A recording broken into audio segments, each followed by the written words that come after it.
Hello, welcome you all. आज हम देखेंगे डीएसएसबी में जो इम्पॉर्टेंट टॉपिक है मैथ्स, जिसमें प्रॉफिट लॉस के कैसे क्वेश्चंस आते हैं और इसके बारे में क्या क्या पूछा जाता है। चलो तो स्टार्ट करते हैं। प्रॉफिट लॉस में सबसे पहले हम प्रॉफिट कैसे निकालते हैं। प्रॉफिट लॉस में आपको बताना चाहिए प्रॉफिट कैसे निकालते हैं, जिसमें हम एसपी माइनस सीपी करते हैं। ठीक है, जिसे आप हिंदी में क्रैमुल भी बोलते हो। सीपी को क्या मिलते हो? क्रैमुल, है ना। तो ये हम प्रॉफिट का फॉर्मूला लिखा है। ऐसे ही अगर लॉस का फॉर्मूला निकालना होगा तो हम क्या करते हैं, सीपी माइनस एसपी करते हैं, जिससे लॉस का फॉर्मूला निकल जाता है। नेक्स्ट हमें profit percentage of profit percent निकालना है। अगर हमें परसेंटेज ऑफ प्रॉफिट निकालना है तो परसेंटेज ऑफ प्रॉफिट निकालने के लिए हम कैसे फॉर्मूला लगाते हैं, जैसे आपका SP minus CP divided by CP and multiplied by 100। तो इससे हमारा क्या निकल जाएगा, प्रॉफिट परसेंट निकल जाएगा। ठीक है, अगर मैं लॉस परसेंट की बात करूं कि हमें लॉस परसेंट निकालना है तो कैसे निकालेंगे, तो इसका फॉर्मूला होता है CP minus SP divided by CP multiplied by 100। ठीक है, इसमें हम सीपी माइनस एसपी करते हैं, सीपी से डिवाइड करते हैं और 100 से मल्टीप्लाई करते हैं, तो हमें लॉस परसेंट निकल जाता है। जैसे मान लो किसी को 10% लॉस हुआ है, इस तरह से दिया हुआ है, तो कैसे निकालेंगे, आगे मैं आपको इसका फॉर्मूला भी बताऊंगी कि किस तरह से हमें निकालना है। नेक्स्ट है, अगर हमें एसपी की वैल्यू निकालनी है और CP 100 plus P divided by 100, इस तरह से हम निकाल सकते हैं। अगर हमें एसपी निकालना है और सीपी लॉस दिया हुआ है तो 100 माइनस लॉस डिवाइडेड बाई 100, इस तरह से निकाल सकते हैं। अगर प्रॉफिट परसेंट निकालना है, उसका मैंने फॉर्मूला बता दिया है। प्रॉफिट परसेंट निकालते हैं SP minus CP divided by CP multiplied by 100। और लॉस परसेंट निकालना है तो कैसे निकालेंगे, CP minus SP divided by CP multiplied by 100। अब मैं इसको क्वेश्चन से आपको समझाऊंगी, जिससे आपको बहुत अच्छे से समझ में आएगा। चलो तो क्वेश्चंस ले लेते हैं और क्वेश्चन से हम प्रैक्टिस करेंगे। ये था फॉर्मूला। अब हम कुछ एग्जाम्पल्स लेंगे, कुछ क्वेश्चंस लेंगे, जिससे हम प्रैक्टिस करेंगे। ठीक है, हेलो गाइस, हम एक क्वेश्चन और देखेंगे। क्वेश्चंस देख लेते हैं क्या है, पहले क्वेश्चन पढ़ते हैं, फिर इसके आंसर्स करेंगे कि किस तरह से हमें कॉन्सेप्ट लगाना चाहिए। एक वस्तु को 1516 रुपये में बेचकर कमाया गया लाभ उस वस्तु को 1112 रुपये में बेचकर हुई हानि के बराबर है। इस प्रॉफिट और लॉस जो है इक्वल है, तो वस्तु की लागत कितनी है। ठीक है, तो उस जो भी वस्तु है, जो भी सामान है, उसकी कितनी कीमत है। तो कॉन्सेप्ट यहाँ पे जो लगता है, अगर मैं कॉन्सेप्ट की बात करूँ तो कॉन्सेप्ट हमें ये कहता है profit is equals to loss. Profit का फॉर्मूला क्या बताया था, एसपी माइनस सीपी, और लॉस का फॉर्मूला क्या होता है, सीपी माइनस एसपी।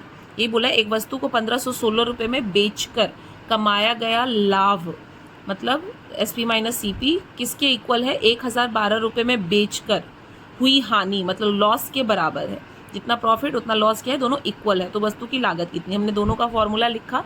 अब एसपी कितना है, जो लाभ हुआ है कितने रुपए में बेचकर, एसपी था 1516 माइनस सीपी हमें पता नहीं है, और यहाँ पे भी हमें सीपी पता नहीं है, बट बेचा कितना है, सेलिंग प्राइस हमें पता है, सीपी माइनस 1112।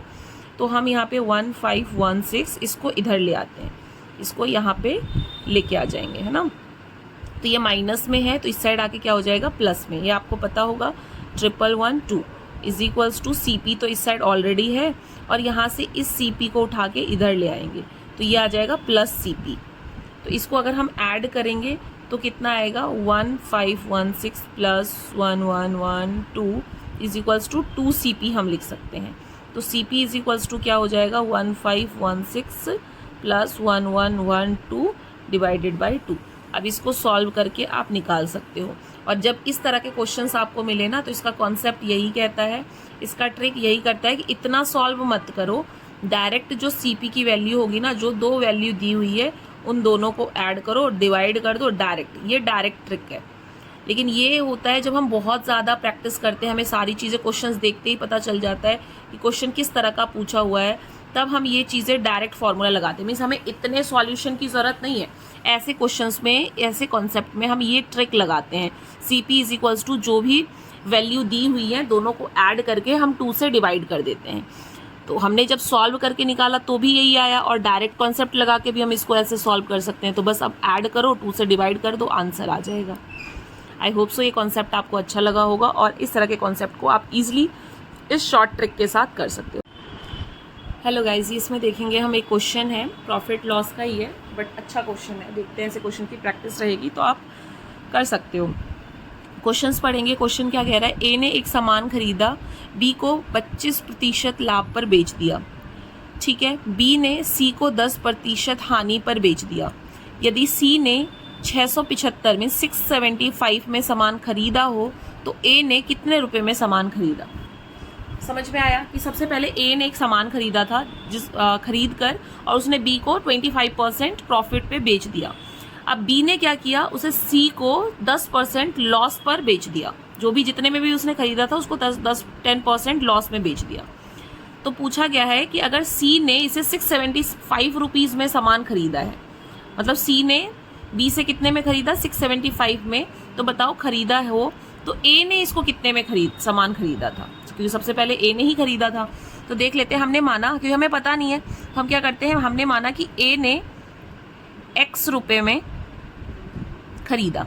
ए ने कितने रुपए में खरीदा डियर, x रुपए में खरीदा। ठीक है, तो ये क्या हो जाता है, सीपी। इसी को हम क्या बोलते हैं, क्रय मूल्य, या फिर जो हम खरीदते हैं उसको सीपी बोला जाता है ना। अब ए ने क्या किया, इसको बी को कितने पे बेच दिया, x में खरीदा था और बी को 25% प्रॉफिट में बेचा। तो हम इसको 25% को 125/100 लिख सकते हैं। तो अब ये बी का क्या हो गया, सीपी। फिर बी ने क्या किया, इसको सी को बेचा, लेकिन इसने प्रॉफिट में नहीं बेचा, इसने लॉस में बेचा। खरीदा कितने में था, 125/100, इतने में खरीदा था, और इसका बेचा कितने में है, इसने 10% लॉस में। तो इसे हम 90/100 ऐसे लिख सकते हैं। इसका सीपी कितना हो गया, इतना। ठीक है, ये सी का हो गया। तो बोला है कि ये जो है सी ने कितने में खरीदा, x इंटू 125/100 मल्टीप्लाइड बाय 90/100। सी ने इतने रुपए में खरीदा जिसकी वैल्यू कितनी है, 675। तो मैंने यहाँ 675 लिख दिया।